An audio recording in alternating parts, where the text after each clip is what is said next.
le muscle petit dentelé postéro-supérieur. Le muscle petit dentelé postéro-supérieur s'insère au niveau des épineuses de C7 à T3.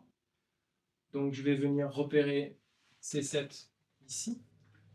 C'est l'épineuse la plus saillante, hein, C7 ou T1. Et je vais me mettre sur le côté. Je vais donc descendre légèrement vers les côtes. Et ici, je vais venir réaliser un appui extrêmement profond, parfois douloureux pour le patient, parce que c'est un muscle très profond. C'est un muscle inspirateur accessoire qui s'insère sur les côtes. Et je vais venir palper ici la rénitence.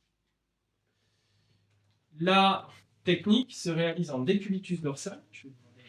Donc là, ici, je vais faire le petit dentelé postéro-supérieur droit de ma patiente. Je vais venir dans un premier temps, voilà, vous allez lever la tête et je vais positionner le creux de mon coude au niveau de sa tête. Voilà, vous reposez.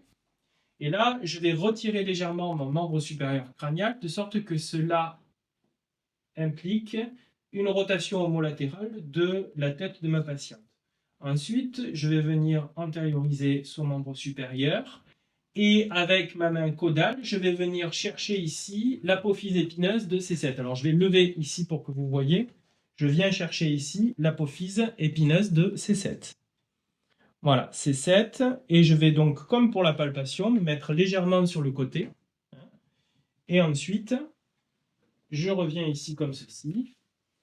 Et je vais venir créer une mise en tension en écartant les épineuses d'un côté. Et avec la pulpe de mes doigts, je vais venir ici faire une véritable griffe au niveau du grid costal, comme ceci. Je vais vous demander d'inspirer en gonflant la poitrine et vous soufflez.